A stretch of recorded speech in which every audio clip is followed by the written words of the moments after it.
Maple Street Guitars. Today I'm really excited. We're going to be checking out the Jam Harmonious Monk Mark II. This pedal was a collaboration between That Pedal Show and Jam Pedals, both of which we love. It is a harmonic tremolo pedal, and if you're not familiar with what that is, it's essentially two tremolo circuits operating in parallel. One of them affecting the high frequencies, one of them affecting the low frequencies. And these two circuits operating independent of each other is what gives it that kind of univibe Leslie B3 kind of sound. This pedal also does amplitude tremolo, which we'll be getting into a little bit later, but today we're going to be mainly focusing on the harmonic tremolo part. For today's rig, I'm using a Collings i35 into a Car Sportsman that is mic'd with a Sennheiser E609 dynamic microphone. Let's get into it. So something that a lot of players were asking for when the Mark I was released was a tap tempo. And just like any good delay pedal, if you want to sync in with the tempo of the song, this is a really amazing feature that they've added in the Mark II. You simply just do a couple quick taps on this right switch here, and you're locked in. Now, the even cooler feature on this right switch would be the ramp function. Now, this is a totally new function to this pedal. Essentially, when you press and hold that right switch, you can go from a slower setting, and there's a smooth ramp up to a faster setting. And you can dial in what that faster setting is, but just for the sake of example, we'll check it out right now. So I'm just going to strum a chord, and then we're going to ramp up to the faster setting.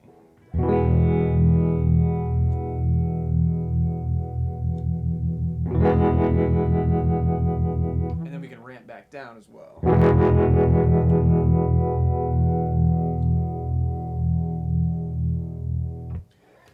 Very cool. Not unlike the kind of the transition setting on a Leslie cabinet with a B3.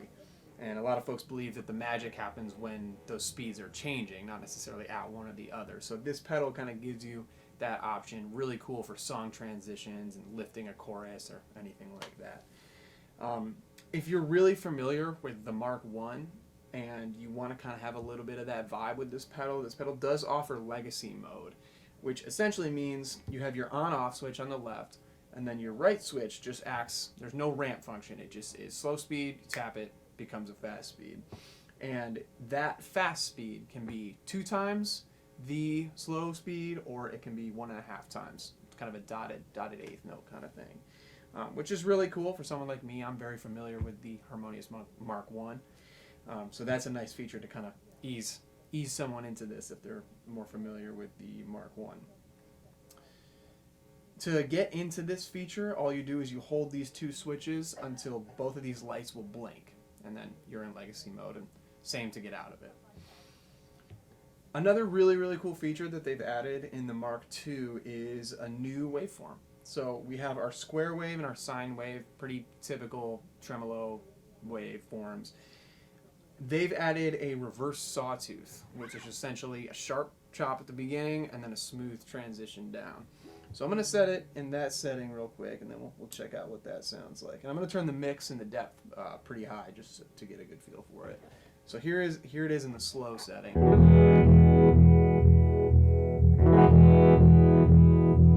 going to ramp up to the fast setting.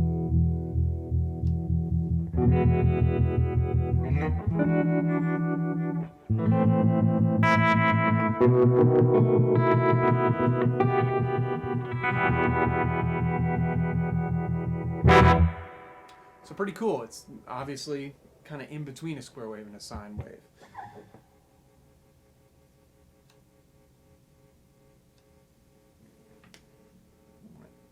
Something very useful, I think, that they've added to this pedal is an input gain control. So obviously not everybody's going to be using this pedal for guitar. People are going to be using synth or keys or etc.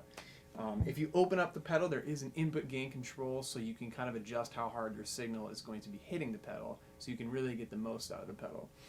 In addition to this, just like the Mark I, you do have your internal EQ controls, so you can kind of carve out the sound depending on if you're using a humbucker pickup or single coils or P90s, whatever it may be. And lastly, you can specify the startup state upon the pedal receiving power. So right when you switch your pedal board on, if you want the pedal to just be on, or if you want it to be off, you can do that as well.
these features combine to make a really, really cool and versatile pedal. This has become one of my always-on pedals. It adds so much cool texture and dynamic to pretty much everything it's used on. I really love it. I've certainly talked a lot about this pedal today, but we'd love to hear your thoughts. Be sure to like, comment, and subscribe. My name is Aaron here at Maple Street Guitars in Atlanta, Georgia, and as always, thank you so much for watching.